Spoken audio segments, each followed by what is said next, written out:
ஓம் நமோ நாராயண. மார்கழி மாதம் 11ஆம் நாள் திருப்பாவை 11வது பாசுரம்.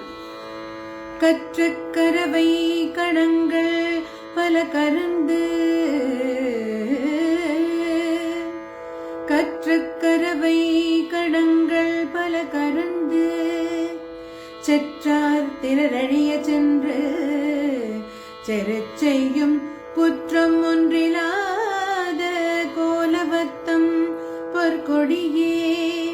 செற்றார் திரளழிய சென்று செருச் செய்யும் குற்றம் ஒன்றிலாத கோலவர்த்தம் பொற்கொடியே.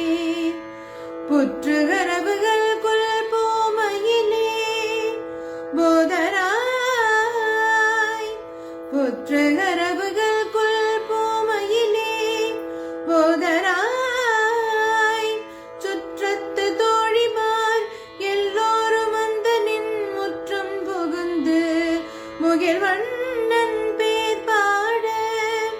சுற்றத்து தோழிமார் எல்லாரும் அந்த நின் முற்றம் புகுந்து முகில் வண்ணன் பேர் பாட. சிற்றாதே பேசாதே செல்வ பெண்டாட்டி, நீ ஏற்றுக்கு உறங்கும் பொருளேலோரியம் பாவாய். சிற்றாதே பேசாதே செல்வ பெண்டாட்டி, நீ ஏற்றுக்கு உறங்கும் பொருளேலோரியம் பாவாய். In this pasuram, a gopi reputed for her exquisite beauty, like a golden creeper, called as Porkodi, and born of a very noble family, is being woken up.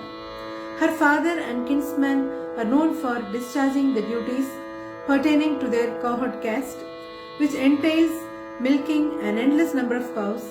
So Andal seems to say that performance of one's duty as enjoined in the scriptures is calculated to bring happiness to the Lord, and thereby falls into the category of his service.